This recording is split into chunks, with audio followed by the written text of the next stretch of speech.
Student, आज मैं आपको एक बहुत ही इम्पॉर्टेंट टॉपिक के बारे में बताने जा रहा हूं जो कि मैथ्स से रिलेटेड है। मैथ्स में भी ये अलजेब्रा पोर्शन से जो बहुत ही ज़्यादा यूज होते हैं। ये आपको जूनियर क्लास से लेकर सीनियर क्लास में आप जब तक मैथ्स बनाते रहते हैं, ठीक है ना, तो इसका जो है अपना ही एक अलग इम्पॉर्टेंस है, ठीक है। और इस टर्म का नाम है फैक्टराइजेशन। खासकर इस फैक्टराइजेशन में भी आपको मिडिल टर्म फैक्टराइजेशन, अगर हम इसे अच्छे से समझ सकते हैं या जान लेते हैं तो फिर आपको बहुत तरह के जो है एक्सरसाइज में आपको मदद होंगे, है ना। जस्ट लाइक अगर क्लास 10 में हम बनाते हैं तो वहाँ क्वाड्रेटिक इक्वेशन बनाने में हमको जो है बहुत ज़्यादा मदद मिलता है। पॉलिनोमियल्स में भी आपको जो है अच्छा खासा मदद मिलेगा। इसके अलावा भी है कि आपको जो है मेंसुरेशन वगैरह में कहीं कहीं इस तरह से हम लोग कुछ एक जगहों पर में जो है आपको क्वेश्चन आ जाता है, कोऑर्डिनेट आ जाता है, इन सब जगहों पर में भी, है ना, इसका बहुत ही ज़्यादा यूज होता है। तो अगर हमारा फैक्टराइजेशन अच्छा है या हम इजीली उसे सॉल्व कर पाते हैं तो आगे के मैथ्स सॉल्विंग में भी है हमको ये बहुत ज़्यादा मदद करता है।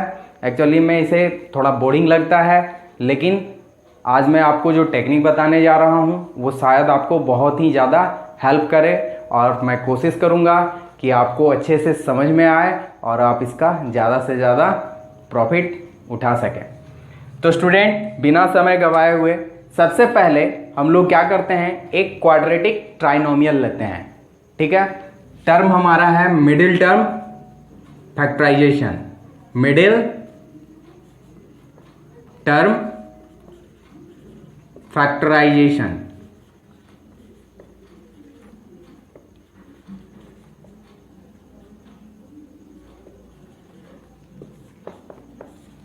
और हम लोग जो है एक टर्म लेते हैं एक्स स्क्वायर प्लस 18x और प्लस 32, ठीक है।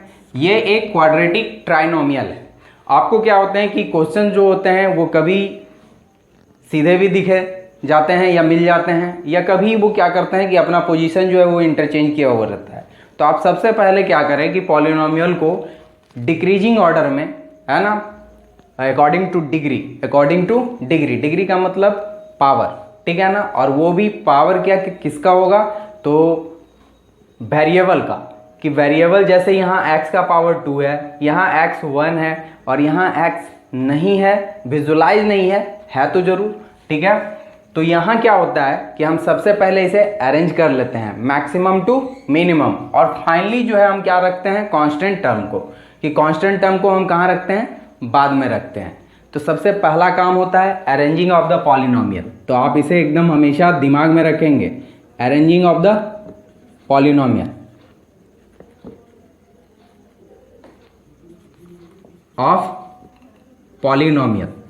ये काम आप जरूर कर लें। उसके बाद जो है हमारा नेक्स्ट स्टेप क्या होगा उसे गौर करेंगे। आप हमेशा देखते होंगे कि जब कभी भी आपको कोई क्वाड्रेटिक ट्राइनोमियल दिया रहता है तो वो जनरली इस फॉर्म में होता है, ax स्क्वायर प्लस bx और प्लस c। यहाँ भी हम देख रहे हैं लेकिन हमको a दिखाई नहीं पड़ रहा, है ना। a कहने का मतलब कोफिशिएंट ऑफ एक्स स्क्वायर, कि एक्स स्क्वायर का जो मल्टीपल है, ठीक है ना, वो a है, और यहाँ a विजुलाइज नहीं हो रहा है। इसका मतलब क्या है कि वहाँ न्यूमेरिकल वैल्यू 1 है, वहाँ न्यूमेरिकल वैल्यू क्या है, 1 है। x का मल्टीपल b कहलाया, और जो लास्ट वाला जो टर्म होता है उसे हम c कहते हैं, ठीक है। तो आपको a b c से इतना ज़्यादा मैं नहीं चाहूँगा कि आप इसे ज़्यादा गौर करें। आप हमेशा क्या करना कि जो हमारा एक्स स्क्वायर का कॉफिशिएंट है, यानी उसका जो मल्टीपल है, न्यूमरल मल्टीपल, है ना, उसे और लास्ट वाले टर्म को क्या कर लेना, मल्टीप्लाई कर लेना है।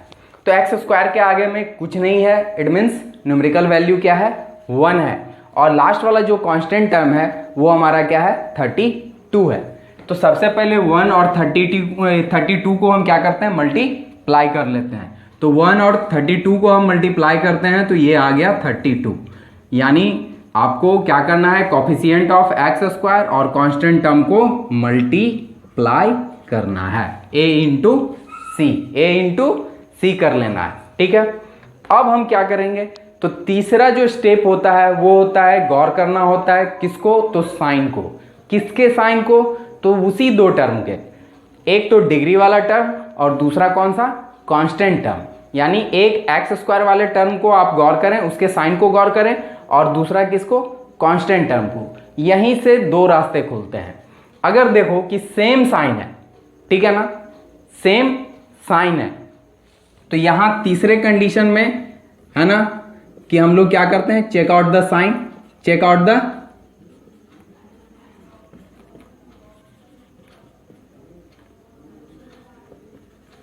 Sign of A and C, A and C, कि ए एंड सी का जो है वो हम लोग क्या करते हैं, साइन को चेक कर लेते हैं। यहां अब दो रास्ते बनते हैं कि एक में सिमिलर साइन आएगा और एक में क्या आएगा, डिसिमिलर। तो सिमिलर होगा तो क्या होगा, है ना, और डिसिमिलर हुआ तो क्या हुआ।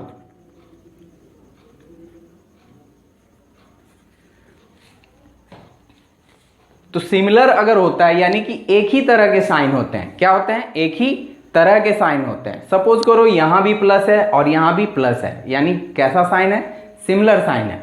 हो सकता है कि एक प्लस होता है और दूसरा क्या होता है, माइनस होता है, तो उस समय में कैसा साइन हुआ, डिसिमिलर साइन। सिमिलर होगा तो क्या करना है और डिसिमिलर होगा तो क्या करना है। एक ही बार में हम दो तरह के फैक्टराइजेशन को क्या कर सकते हैं, इजीली समझ सकते हैं।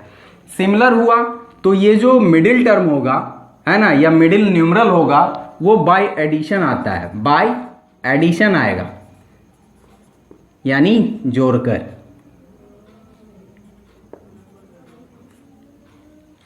और अगर डिसिमिलर होगा तो ये आएगा बाय सब्सट्रैक्शन, यानी घटाकर। ठीक है। अब कहोगे कि सर क्या बीच वाला जोड़ कर आएगा, क्या घटा करके आएगा। तो अब आपको क्या करना है कि हमने जो मल्टीपल लाया 32, ठीक है ना, अब दो नंबर हमें ऐसे चाहिए जिनका प्रोडक्ट क्या हो, इसके बराबर हो, a इंटू सी के बराबर हो, या यहाँ जो हमने 32 लाया उसके बराबर हो। और चूंकि यहाँ साइन सिमिलर है ना, तो मिडिल टर्म में हमको दो ऐसे नंबर चाहिए जिनका सम क्या हो, 18 हो, जिनका सम क्या हो, 18 हो। ठीक है। अब इसे आइडेंटिफाई करना बहुत ही आसान होता है, लेकिन अगर हमको नहीं समझ में आ रहा है तो ऐसे केस में हम क्या करेंगे, फैक्टराइजेशन करेंगे। किसका, तो जो प्रोडक्ट आया रहता है उसका। ऐसे मुझे मालूम है, मैं बता सकता हूँ, क्योंकि 16 2 जा 32 भी होता है और 16 2 क्या होता है, ऐड करने पे 18 आ जाएगा। ठीक है। तो दो नंबर ऐसे फाइंड आउट करने हैं जिसको मल्टीप्लाई करने पे, है ना, प्रोडक्ट आ जाए, और दोनों को ऐड करने पे कौन सा आ जाए, मिडिल न्यूमरल आ जाए। ठीक है ना, या बी आ जाए आपको। ठीक है। तो अगर ऐसा नहीं है तो हम क्या करेंगे, 32 को फैक्टराइज करेंगे। ये आपको इस तरह से आते चला जाएगा। ठीक है। तो 32 इक्वल टू हमारा हो गया 2 इंटू 2 इंटू 2 इंटू 2, है ना।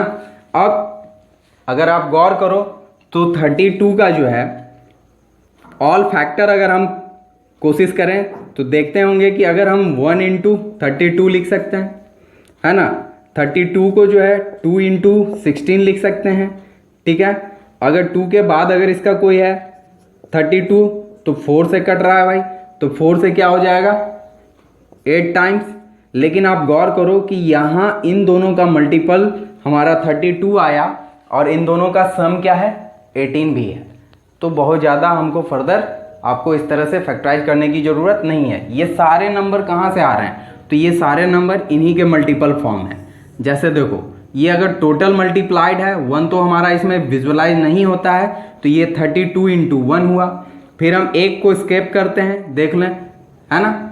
इस तरह से वो आपस में इंटरचेंज भी हो सकते हैं, आपस में क्या हो सकते हैं, इंटरचेंज भी हो सकते हैं। जैसे 2 इंटू हम क्या लिख लिए, 16, क्योंकि ये 4 मल्टीप्लाई होने पे 4 2, है ना, कितना आ जाएगा, 16 आ जाएगा, 2 इंटू 16। यहीं अगर हम ये 2 लिए तो इधर कितना हो जाएगा, ये 3 से 8 आ गया। तो आपको इसी तरह से क्या करना है, रीअरेंज कर लेना है ऑल फैक्टर्स को, समझे ना, और वो निकालना है जिसकी ज़रूरत हमें है। क्योंकि इन दोनों का प्रोडक्ट जो है वो हर केस में 32 ही आएगा, लेकिन मेन तो ज़रूरत है हमें क्या, मिडिल टर्म को लाने का। तो उस केस में हम क्या करते हैं कि देखते हैं कि किन दोनों को जोड़कर या घटाकर, जैसा जो कंडीशन होगा उस हिसाब से। क्योंकि यहाँ सिमिलर है तो हमको बाय एडिशन लाना था, तो जोड़ने पे हमको यही टर्म क्या लग रहा है कि ये सूटेबल है, 2 × 16। ठीक है, 2 16 या हो गया 32 और 2 16 क्या हो जाएगा, ऐड करने पे 18 हो जाएगा। तो अब तो हम इसे आइडेंटिफाई कर चुके हैं। अब रही बात लिखने की कि हम जब फैक्टराइज करते हैं तो इसे लिखते कैसे हैं। ठीक है, तो जो हमारा क्वेश्चन दिया रहता है आप उसे सबसे पहले जो फर्स्ट टर्म है उसे लिख लें। ठीक है, अब 18 को तो हम जान गए कि एक 16 और दूसरा टर्म क्या होगा, 2 होगा, लेकिन दोनों का साइन क्या होगा, तो दोनों का साइन वही होगा जो मिडिल टर्म का साइन है। जो मिडिल टर्म का साइन है वही उन दोनों को होगा। क्यों, क्योंकि यहां जो साइन है अगर प्लस है तो दोनों के साथ हम प्लस लेंगे, एक हो जाएगा +16x और दूसरा हो जाएगा +2x। अगर ये माइनस होता तो -16x और दूसरा क्या होता, -2x होता। अगर एक भी साइन चेंज होगा तो जैसे ही साइन चेंज होगा तो वो सब्ट्रैक्ट कर जाएगा, लेकिन हमको ये टर्म लाना कैसे है, तो बाय एडिशन लाना है, इसीलिए दोनों का साइन क्या होगा, सेम ही होगा। तो हम एक टर्म लिखेंगे +16x और ये क्या हो जाएगा +2x। आप इसे आगे पीछे भी लिख सकते हैं, कोई टेंशन नहीं है। ठीक है, अब ये तो हो गया। ये होने के बाद हम पेयरिंग कर लेते हैं, है ना। ऐसा होने के बाद हम क्या करते हैं, पेयरिंग कर लेते हैं। और पेयरिंग करने के बाद हम इन दो टर्म से क्या निकालते हैं, कॉमन। यहाँ x 2 है और यहाँ x क्या है, 1 है। अगर कोई न्यूमरल वैल्यू भी कॉमन होगा तो हम उसे भी निकाल लेंगे। तो इन दोनों में x ही सिर्फ हमारे पास कॉमन है, वो भी एक ही है। वो भी कितने कॉमन है, एक ही। जो मिनिमम वैल्यू होता है वही हम कॉमन लेते हैं, ठीक है ना। तो यहाँ 2 थे और यहाँ 1 थे, तो 1 तो निकल आया। अब इसमें क्या बचा, इसमें बचा एक x, इसमें से जो x था वो हमारा कॉमन निकल चुका है, इसलिए अब क्या बचा इसके पास 16। ठीक है, अब आगे का क्या करेंगे, तो आगे भी हम वही स्टेप करने वाले हैं, लेकिन एक शॉर्ट मेथड के तहत आप काम कीजिएगा तो शायद हमको थोड़ा बहुत समय की बचत होगी। अब जो ये कॉमन टर्म आया आप इसे आंख मूंद कर यहाँ वापस लिख दें। ठीक है, ऐसा लिखने पे क्या मेरा सारा टर्म आ गया, नहीं। अब आप गौर करो कि इसमें जो पहला टर्म है वो है 2x। पहला टर्म क्या है, 2x। अब x को किससे मल्टीप्लाई करेंगे कि ये 2x आ जाए, और उसमें भी गौर करेंगे साइन भी, उसमें भी क्या गौर करेंगे, साइन। तो यहाँ इसके आगे कोई साइन नहीं है तो प्लस। अब प्लस को किससे मल्टीप्लाई करोगे कि ये टर्म आ जाए, तो प्लस ही होना चाहिए। तो यहाँ का साइन हो गया प्लस। ठीक है, कौन से नंबर से मल्टीप्लाई करें कि ये आ जाए 2x, तो +2। अब आपको आगे करने की कोई ज़रूरत नहीं है। अगर आप देखना चाहें तो एक बार देख सकते हैं, 2 × x 2x हो गया, 2 × 16 32, और नहीं तो आप कॉमन भी निकाल सकते हैं। लेकिन ऐसा करने से आपको क्या होगा, समय की थोड़ी बहुत बचत हो जाएगी। अब गौर करो इन दोनों में x + 16 क्या है, कॉमन है, तो x + 16 निकाल लो। बचा क्या, तो इसमें बचा x और उसमें बचा 2, और ये हमारा क्या हो गया, फैक्टराइजेशन हो गया। ठीक है, अब आप गौर करो तो यहाँ जो प्रोडक्ट फॉर्म में है जितने भी टर्म हैं उनका डिग्री देखो, तो डिग्री मीन्स पावर। ये क्या हुआ, x का मैक्सिमम पावर क्या है, 1 है, और 1 जो है इस पावर से कम है। ठीक है, तो ये चीज़ भी हम लोग गौर करेंगे कि फैक्टराइजेशन जब हम किसी टर्म का करते हैं तो वो जिस प्रोडक्ट फॉर्म में आता है उसका डिग्री हमेशा, है ना, आपको उस नंबर से कम होगा। ठीक है, या उस पॉलिनोमियल से कम होगा।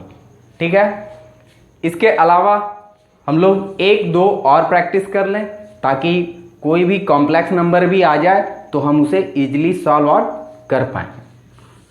तो एक क्वेश्चन हम ले लेते हैं,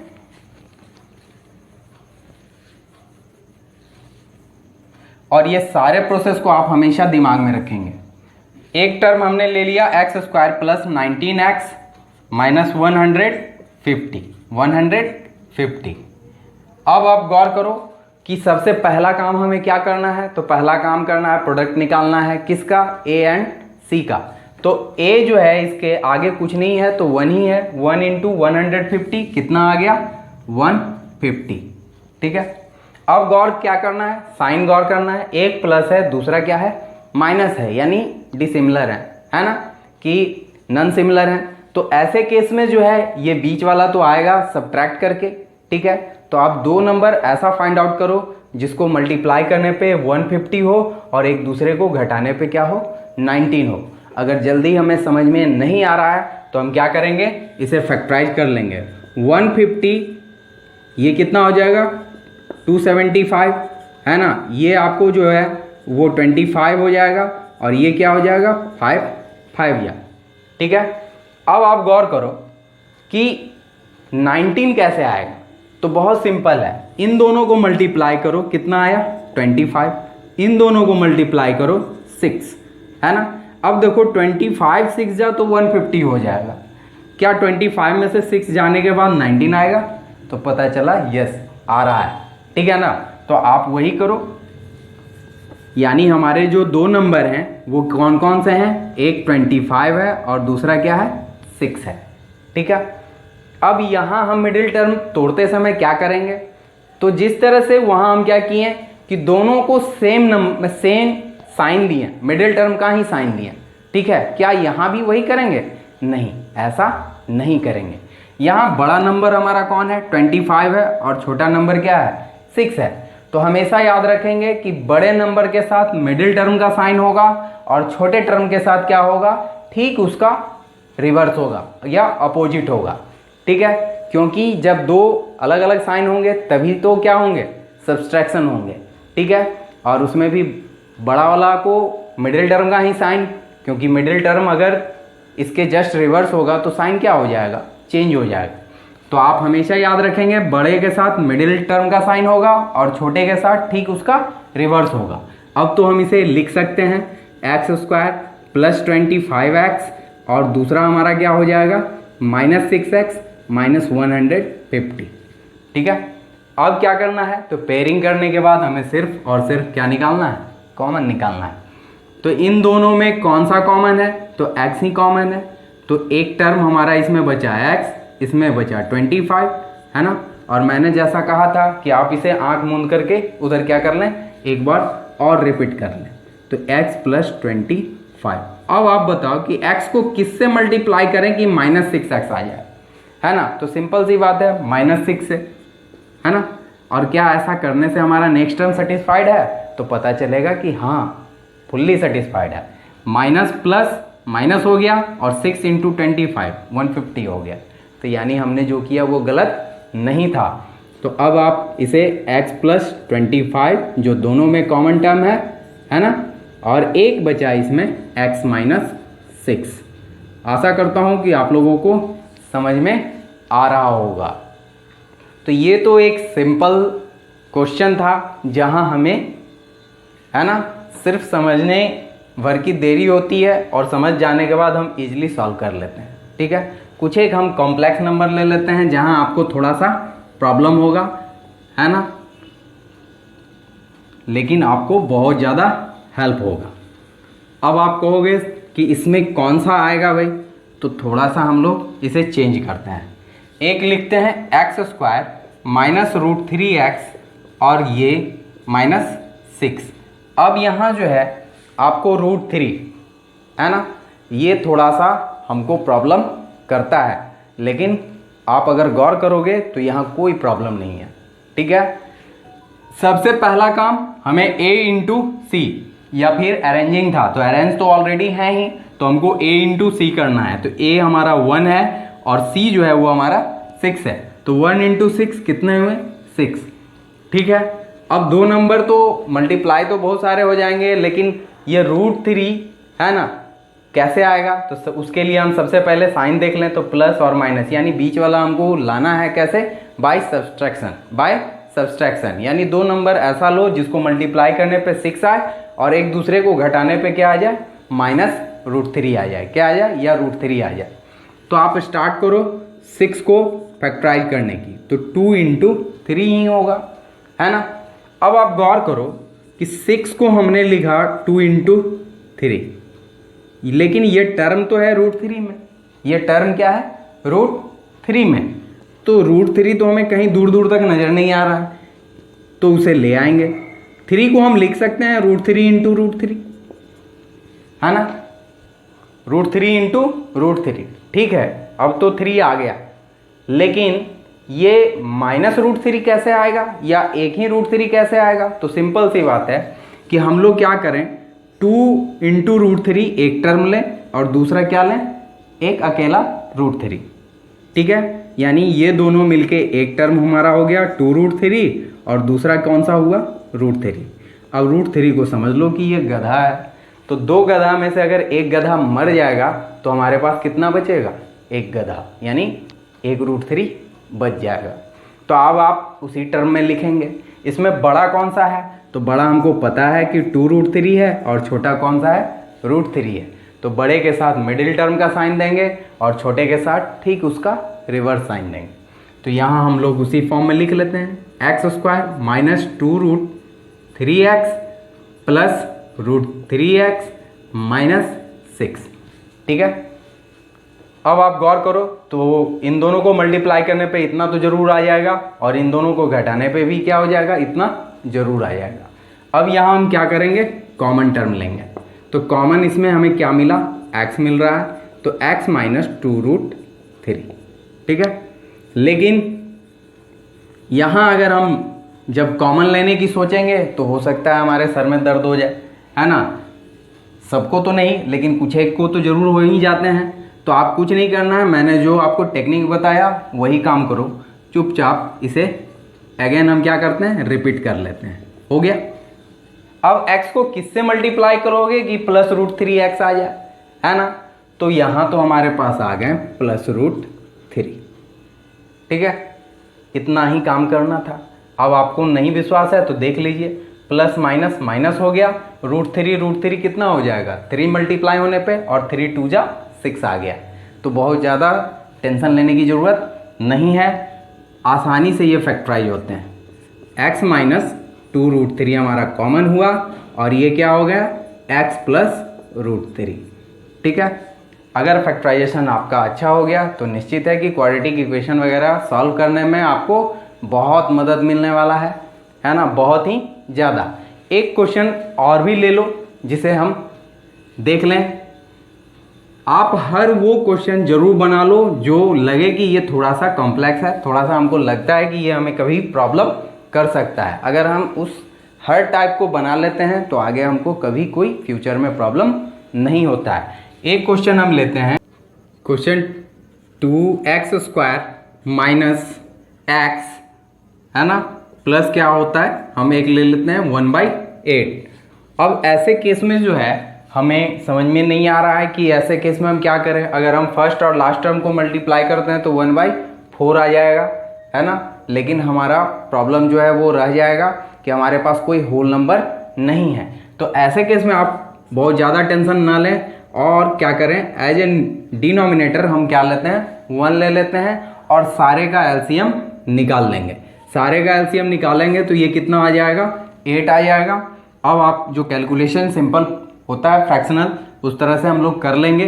तो यहाँ हमारा हो जाएगा 16x² माइनस 8x प्लस 1। अब आप गौर करो कि 1/8 जो है ये कॉमन टर्म हुआ इन सब के लिए, और हम इसे लिख सकते हैं 1/8 इंटू 16x² माइनस 8x और प्लस 1। अब क्या करना है, तो अब जो हमने ये प्रोसेस सीखा है उसे इस पे अप्लाई कर लेना है और ये जो है इजीली सॉल्व हो जाएंगे। तो आप इसे लिख सकते हैं 1/8 इंटू, है ना, ये सबसे पहले 16 इंटू 1 क्या हो गया हमारा 16। साइन देख लिए, प्लस है, सेम साइन है ना, सिमिलर साइन है। तो यहाँ क्या हो जाएगा, बाय एडिशन आएगा। तो 2 नंबर हमें फाइंड आउट करना है जिसका मल्टीपल क्या हो, 16 हो, और दोनों को ऐड करने पे क्या हो, 8 हो। अगर डायरेक्ट नहीं आ रहा है अभी भी तो आप उसे फैक्टराइज कर लें, है ना, और अगर आ गया हो तो आप डायरेक्ट जो है इसे लिख सकते हैं। जैसे गौर करो, 2 2 जा 4, 2 2 जा 4, तो 4 इंटू 4 16 आ जाएगा और 4 4 क्या हो गया, ऐड करने पे 8 आ जाएगा। तो यहाँ बस पुट करना है 16x² माइनस 4x, है ना, क्योंकि एडिशन में हम वही साइन लेते हैं जो मिडिल टर्म का होता है और दोनों के साथ। ठीक है। तो -4x प्लस 1, ठीक है। अब हमें पेयरिंग करने के बाद क्या करना है, कॉमन ले लेना है। तो 1/8 यहाँ जो है हमारे पास 4 भी कॉमन है और x भी कॉमन है। तो आप ऐसा करो कि 4 और x कॉमन ले लो, और 4 से 16 कितनी टाइम में, तो 4x जो है वो 2 था, यहाँ एक ही आया है, एक यहाँ रह गया है ना, तो 4x यहाँ बच गया। लेकिन अगर हम इसमें गौर करें तो इसका 4 और कॉमन दोनों x जो है वो दोनों का दोनों टर्म जो है वो क्या हो गया है, कॉमन आ चुका है। तो यहाँ कुछ भी नहीं बचा, यानी कि 1 is the common multiple of any number, है ना। इसलिए यहाँ हमने 1 लिया, और जो प्रोसेस हमने यहाँ किया उसे ठीक वापस रिपीट कर लेना है, 4x माइनस 1। अब आप बताओ कि 4x को किससे मल्टीप्लाई करें कि -4x आ जाए, तो -1। माइनस तो हमको चाहिए ही चाहिए, और कोई नंबर ना मिले तो ऐसे केस में क्या लिखेंगे, 1, तो -1, ठीक है। अब आप यहाँ गौर करते हो तो 4x माइनस 1 क्या है, कॉमन है। अब इसे सिर्फ लिख लेना है, 1/8 4x माइनस 1, और ये भी क्या हो गया, 4x माइनस 1, ठीक है। और इस तरह से ये हमारा फैक्टराइज हो गया। तो स्टूडेंट, ये मिडिल टर्म फैक्टराइजेशन आपको बहुत ही ज़्यादा हेल्प करेगा आगे। आपको अभी जो मैंने समझाया बताया कैसा लगा, आप हमें ज़रूर कमेंट करें। स्टूडेंट, आज के लिए इतना ही, धन्यवाद।